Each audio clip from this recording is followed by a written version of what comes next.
Hello and welcome to a very special Wednesday programme looking forward to Wembley as the Owls look to try and get back to the Premier League after a 16-year absence. Coming up in the show, we'll be looking back at all of the semi-final action against Brighton. Oh, that is sensational! As well as looking ahead to this clash with Hull City and what we'll need to do in order to triumph at Wembley. Well, John Pearson's with me. We've waited an awful long time for this, but Wednesday is going to Wembley. Well, it's frightening to where we were a year ago, before Mr. Chanzieri arrived, before Carlos arrived, and you look back to those times when Stuart Gray did a fabulous job and kept us in the division, and then all of a sudden, out of the blue, we get a new owner, we got a new manager in last summer, and to find ourselves in the playoffs at this point, I think has been absolutely superb. Yeah, that's the key thing. You said at this point, it's probably ahead of schedule, isn't it? The progress we've made in one season is incredible. When you look at the money that Derby have spent, Hull have just come down from the Premiership, Brighton have spent a lot of money, you know, and they were probably more prepared than we were. And we've got through that semi-final against Brighton. It's a really difficult task. You know, Brighton gave us a hell of a game, and now all of a sudden we find ourselves facing Hull City at Wembley. And I suppose even the most optimistic of Sheffield Wednesday fans, in their wildest dreams, couldn't believe that we would be, you know, with one game left, 90 minutes, maybe 120 if it goes to extra time, away from a return to the Premier League. It's superb. I mean, the progress that's been made this year is unbelievable. I mean, I think this is the best Sheffield Wednesday side that I've ever seen play. It's incredible, isn't it, when you think about it, that 16 years ago it was, and the last time Sheffield Wednesday were in the top flight. It's an awful long time, and we've seen plenty of lows as well as a few highs along that journey as well since we've been out of the top flight. Yeah, 16 years, amazing. The club of this size, with the history we've got, with the fan base we've got, it's a tragedy that we've been out that long. You know, we're not back there yet, you know, but one game away, you know, we are living in hope. Now, you've covered a lot of that in the commentary box, either with myself or, you know, doing the work you've done on Radio Sheffield. So you've seen, well, quite a few low times, haven't you? So the fact that we've got this chance now and where we've come, does it make you, I don't know, pinch yourself and realise, and I don't know, are you a bit more grateful, whatever happens now? I'm really grateful that we're there, you know, and I'm holding myself back. I mean, all the way through the playoffs, I've thought I'm just going to enjoy this experience. You know, whether, like I said, I think the other teams were probably further forward with their project, or whatever you want to call it, than we were. So I wasn't expecting. I thought if I told myself we're not going to get through against Brighton, it wouldn't hurt as much when if we didn't. And now I'm trying to tell myself that. If we don't beat Hull, then, you know, so be it. But I'm sure we'll come back again even stronger. But we're so close. But what would it mean to you if Sheffield Wednesday can beat Hull City? Well, it's frightening. I'm born 200 or 300 yards away from where we're sat now, and I've supported Sheffield Wednesday ever since I was born. So, you know, to get into the Premier League, and for me to sit and watch games in the Premier League when Wednesday were in the Premier League. Last, I was either playing football or managing Sheffield Club or whatever, and so I didn't get to a lot of games, and that's why I say this is the best side that I've ever seen, and it's true, this is the best side. Of course, it won't just mean an awful lot to John and myself if Wednesday can win at Wembley. It'll also be a huge deal for thousands of Wednesdayites who've gone through those tough times, many of whom have listened from afar to the Wednesday Player service as subscribers. Let's hear some of their messages now, wishing the team good luck, as well as remembering an ardent Wednesday fan who's sadly no longer with us. All right, rolling on one, big time. Hi there, I'm Andy. I've been a Wednesday fan from about 1986. I've seen some great times, I've seen some pretty poor times as well, but this weekend at Wembley is going to be absolutely fantastic. I cannot wait. It's going to be brilliant to see 40,000 Wednesday fans there, all singing, all chanting, all dancing, and hopefully celebrating by the end of it. Come on Wednesday, let's do this. Dancers go to Wembley, la la la la, la la la la. Dancers go to Wembley, dancers go to Wembley, la la la la, la la la. As we get a round of applause in the 28th minute to mark the passing of another Sheffield Wednesday supporter, Darren Haig, who sadly lost his battle with cancer There's Darren Page on the scoreboard with I think Sam Hutchinson. Very sad. So travel all over with Sheffield Wednesday, part of the East Midlands Owls group. So the ball goes forward and over the top. A chance for an early strike! What a goal! 2-0. It's Gary Hooper. Just a long punt forward from the back to the front. Easy peasy. Lemon squeezy. Wednesday 2, Brentford 0. Gary Hooper. Superb. We were just talking about Darren Hay. That's for you, mate. I would like to say a big thank you to the Wednesday fans. They have been massive all season. And when we are at Wembley, we will be working with full energy. Our players are confident. We have been training hard. We think we can do very well. We have no injury problems. We have been training well, and with the 12th man, our massive, we feel very confident. We are not scared.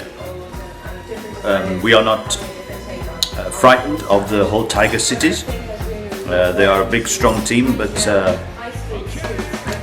we think we can more than match them. And we will go out and enjoy the day. It's just going to be fantastic. It has been my dream to go to Wembley, and now finally I will be there with the famous Sheffield Wednesday going to Wembley. Wembley, Wembley, with the famous Sheffield Wednesday, we're going to Wembley, Wembley, Wembley, come on!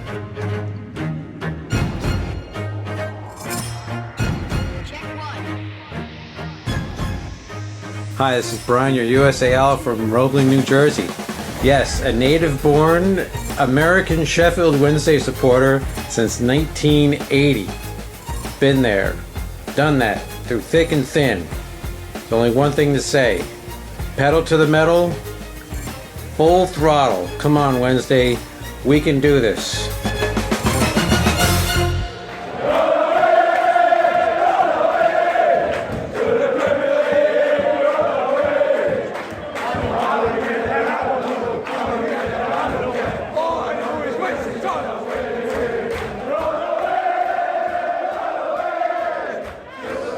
Sean, before we look back on how Wednesday reached the final, I just want to ask you about the Owls fans, particularly those that live and obviously work thousands of miles away from Sheffield, relying on Wednesday player for their Wednesday fix. We've been doing the commentaries together since 2009, reading out their emails and so forth from the likes of Gary Greensmith, Brian the USA Owl, Rob Fisher, many more names that, you know, it'd take me ages to recall them all. But let's hope that they're celebrating something come 10-7 or whenever it finishes at Wembley, because, you know, they don't get to go to games and they are relying on other people to kind of relay the Wednesday word. Well, without a doubt, I mean, they must be staying up in the middle of the night. I mean, we get emails from all over the world when we're doing the commentary, and it just shows how many supporters worldwide we've got. And you can't thank those people enough for, you know, listening to us and interacting with us. We get some fantastic emails, we get some really humorous ones, we get people telling us what drink they're drinking and, you know, where they've got it from. Isn't it? Yeah, and you know, it's amazing, and, you know, these people that email us week in and week out, we can't thank them enough. What about the buzz around Sheffield? You live in these parts, you've been obviously down here at the club on a daily basis. What is the atmosphere like? What's the feeling? What's the vibe? Well, I mean, you got to drive around Sheffield. There's flags and all sorts being sold on street corners, and, you know, it's amazing. The buzz is frightening. You know, people are so geared up for it, and so everybody's panicking about the ticket situation. Am I going to get one? Can I get one? And, you know, and you've had hundreds of calls from people desperate to get there, and I'm sure we could have sold Wembley out just on our own. Okay, let's turn the clock back now a little bit then to that first leg game, the semi-final against Brighton. It was a packed Hillsborough, and that atmosphere, well, that was something else, wasn't it? I can't remember Hillsborough ever being like that. You know, I can remember fantastic nights and fantastic afternoons here, but for me that capped the lot.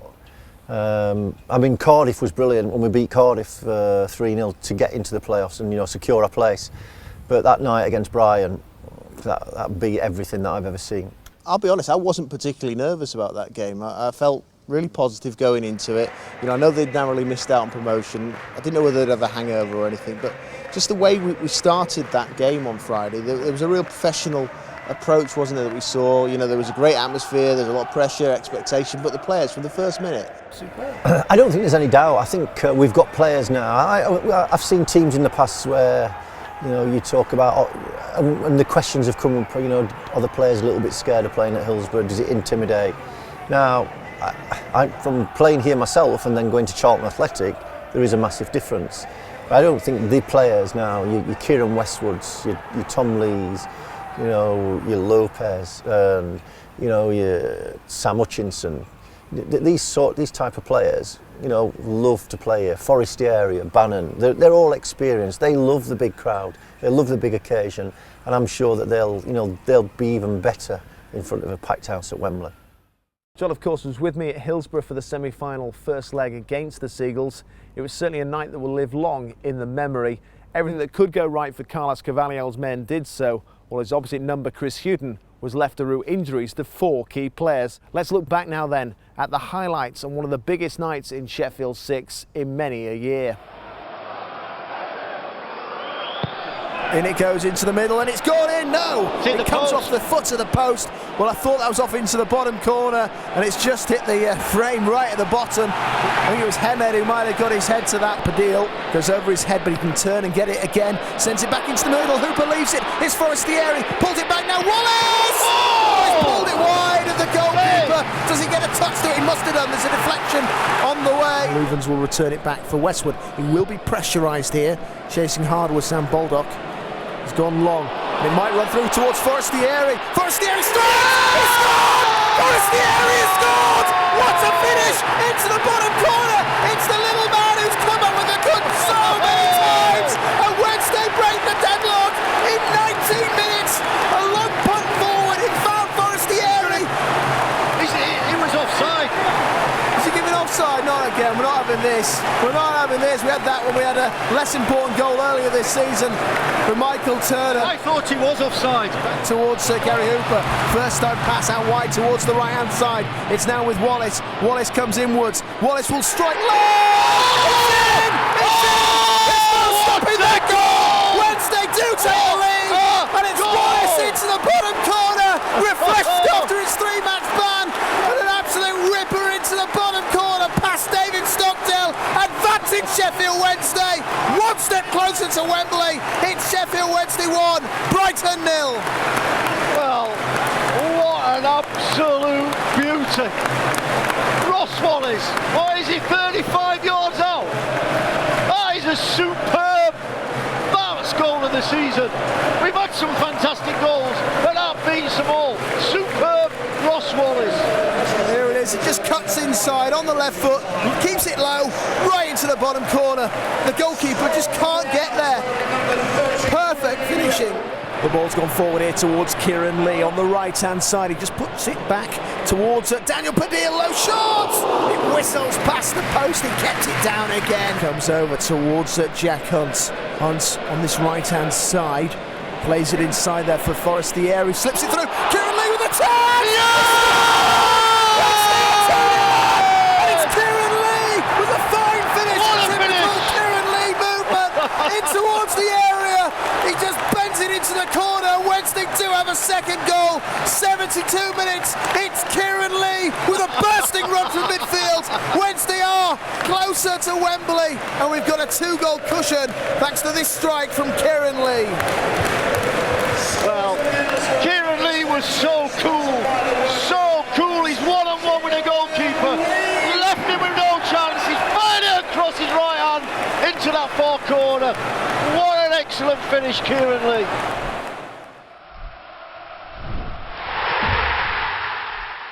We achieved 2-0.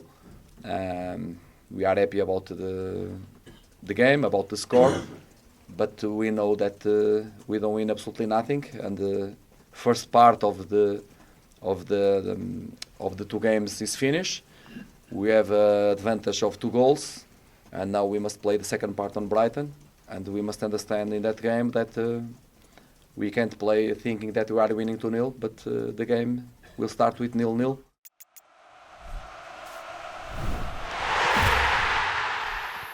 Well, John Pearson is still with me for a very special programme charting the Owls' march to Wembley. John, we've seen the highlights of the goals from the first leg semi-final, and put simply, it was a performance where the whole team stood up to be counted. Not one player could be found wanting, could they?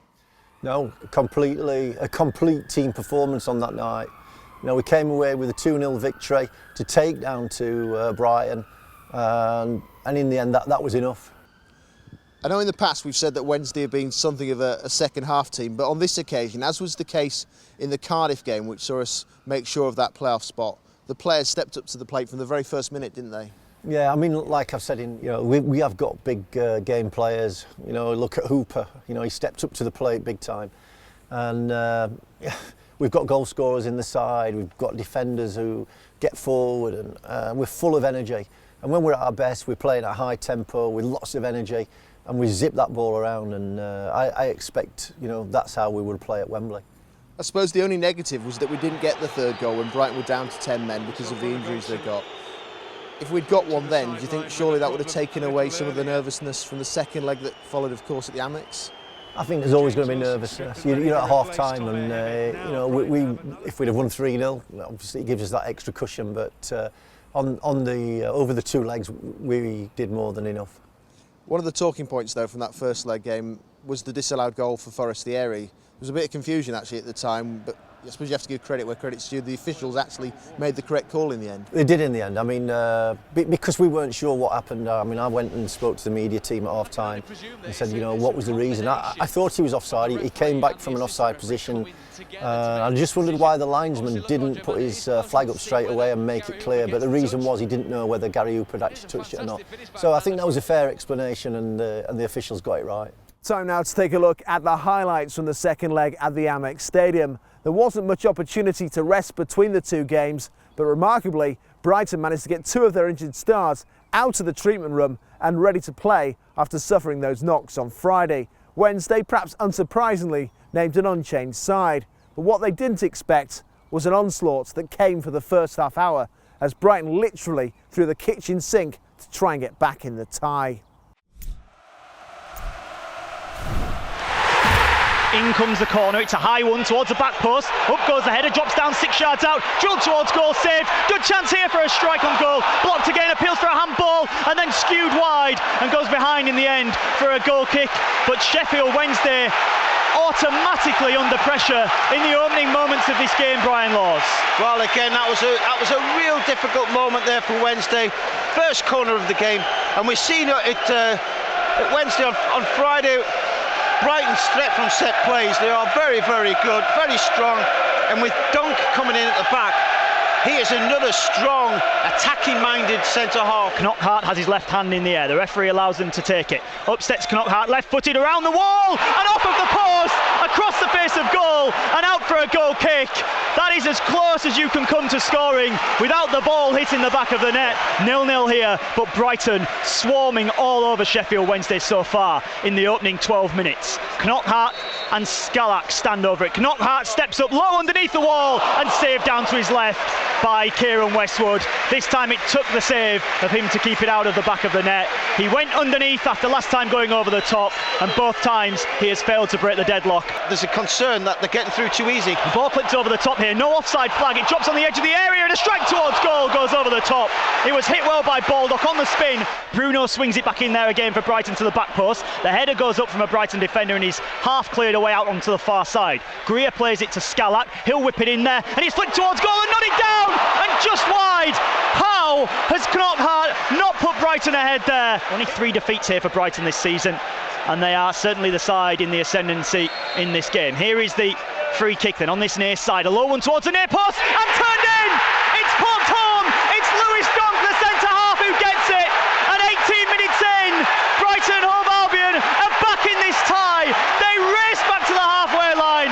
The flags fly around us at the Amex Stadium, and Sheffield Wednesday have been rocked after 19 minutes. It's Brighton 1, Sheffield Wednesday 0. Well, the set plays we've said has been a danger every time, and Lockhart with a sensational left-footed in-swinger there, and Dunk, who is very dangerous at set plays, has already threatened that.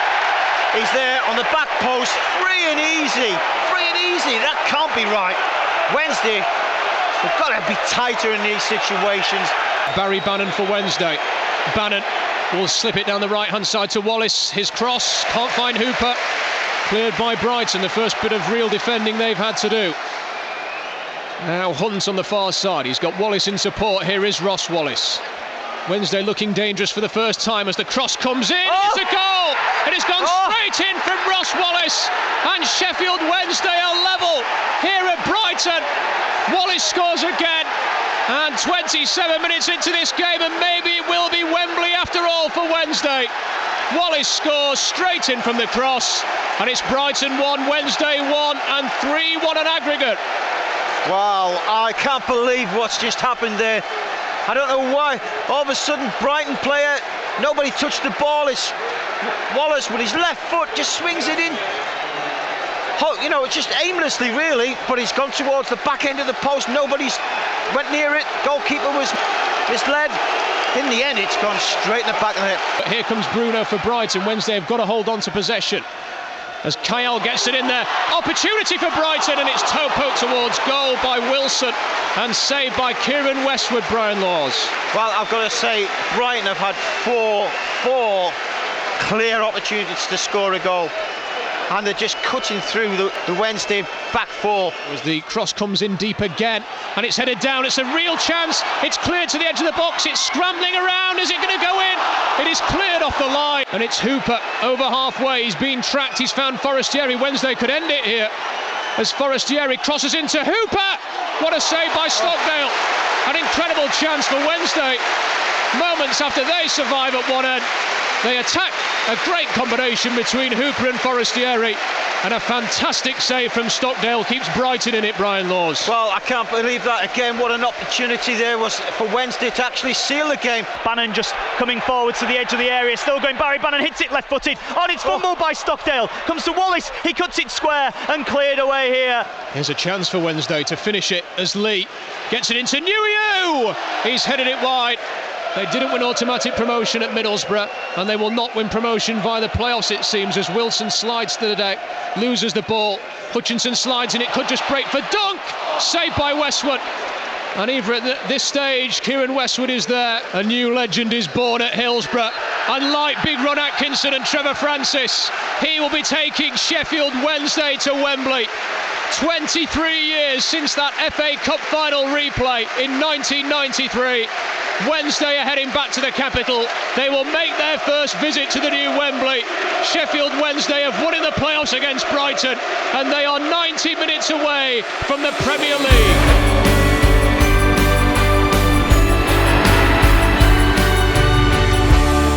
First, I want to say thank you to all the fans that was here, and all the fans that wish to be here, but we know that they don't have tickets to follow us.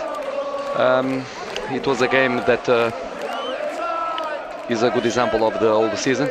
We must run, we must fight. We have pain in the game, a little luck also in the first 20-30 minutes of the game. I'm very proud about the players. They deserve what we achieve at the moment. We are happy, but we are in the competition. We are not. We don't go there to see the stadium and to put our fans to go there to have a nice afternoon. But we will do that. We'll try to do our best to win. We were the better team, the first leg, and they surely were the better team first half. But in the end, all that matters was to get through to the final, and I'm glad we did it. This is the good part of our work. So when the people are happy, and we are happy also, I saw my players, I saw my fans, so I'm very happy, I'm very proud. I'm not a person too much to celebrate, because I feel a lot of pain in the games. And so in these moments I just want to go home and sleep and be quiet. The whole season, every away game, I've not seen an empty chair at our away end, and it shows you that there's an urge for everyone involved with the club to get promoted, and everyone strives for it. Let's do it, not just for us but for them as well. Like I said, they've been there for us all season, home and away, so it was good to celebrate it, with the ones who took the time and effort to travel all the way down here. John, we're here looking forward to Wembley and the playoff final against Hull City, but just watching those highlights back, the two games with Brighton couldn't have been more different, really, could they, if they tried? Well, as I say, we were the best side here, and then for 20 minutes, half an hour down at Brighton, they absolutely gave us everything. I mean, Kieran Westwood, Tom Lees and Glenn Louvens and Daniel Padil, Jack Hunt were outstanding. You know, the way they defended, the way they threw their body in the line. We had a little bit of fortune, you know, the one that hits the inside of the post and goes all the way across and goes out. So a bit of fortune, some fantastic defending. But unfortunately for Brighton, Kieran Westwood and that back four are part of our team, and their job is to defend, and on that occasion at Brighton they did superbly. But I suppose after the calmness of that first leg, the nerves were shredded for 30 minutes at least in that second leg. I believe you were watching the game with friends back in Sheffield. Tell us about the range of emotions you went through that night. Unbelievable. I mean, the way, you know, we are absolutely scared to death. The way, I mean, Brighton came at us like we'd gone at them, and, you know, fair play to them. We you know, for 20 minutes, 30 minutes, we were under the cosh. But we stood firm. We got a slightly fortunate equaliser. We were unlucky then Forestieri put a fantastic ball through for Gary Hooper.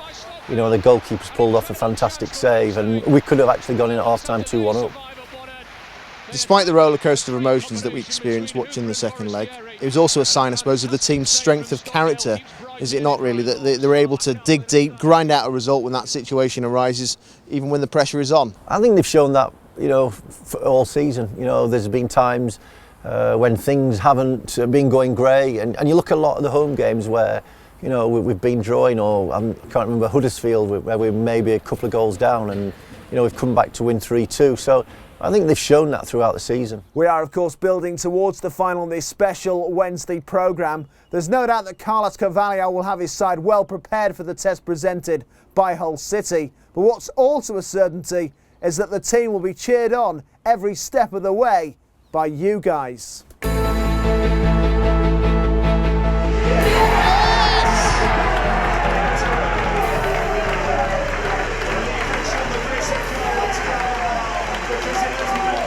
Half-time we were speaking, a little bit nervous, but we've done the job. We're off to Wembley, aren't we? Absolutely fantastic. Take a bow for Wednesday defenders. Absolutely fantastic. And Kieran Westwood, brilliant. Wednesday, I'm at Brighton Friday. Brighton's just totally annihilated us tonight. I cannot believe we've got a draw, but we have. Look back at half-time. Look back at half-time. He got every single prediction right. He got every substitute. He got every goal. He's the next manager, Carlos. Watch out! I'm coming for you. We were at Cardiff, weren't we? Yeah. We've had his hotel books for the last 3 months. Oh yeah. Just in case. I had to beg my manager to get it off. Tuesday now. We get Tuesday. Now, I was saying Cardiff was good, but that was to get into the Championship. This is to get to the Premier League. We're one game away now, guys. Yorkshire Derby. One game away from 170 million? Yes, we'll take that. We were nervous to start with, and then, you know, the end of the first game was fantastic, and we did 2 goals.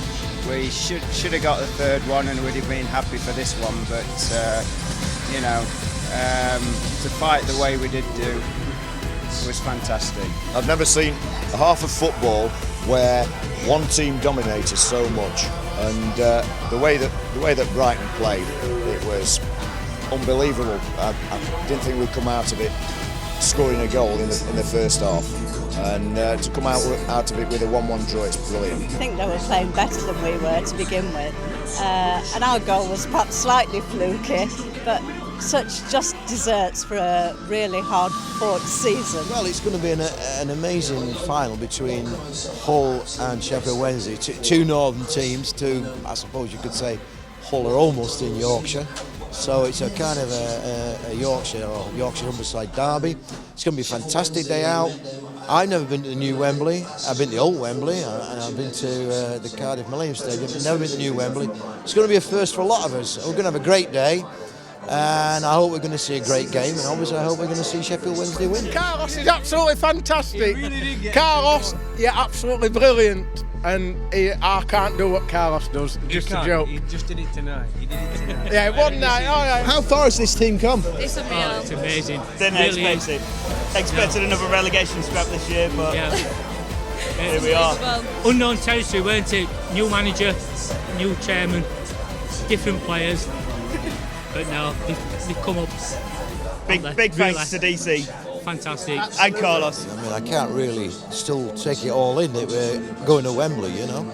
I mean, I've got to book a flight back now because I've got a place over in Portugal, so I'm going back on Sunday and I've got to come back for the final, and it's going to be worth every penny. It'll definitely be my first visit to the new Wembley, and I'm certainly going to get a ticket. Wild horses wouldn't keep me away from there. We would have gone tonight, but we were just outside those first 2,000. So yeah, we'll be there cheering on the Owls. Fantastic! 60 years out of the Premiership, 23 years, we deserve it. Best team over at both games. What can I say? We're a Wednesday away! Just one game away. It's like make or break, and it's a 50-50. And I think Wednesday's going to do it. We're going to do it. It's going to be tight. Dream to build a football team. We're no men to sail alone. We build from the back. We're giant time. We're Sheffield Wednesday. We're on our way back. We're the do it. We're there.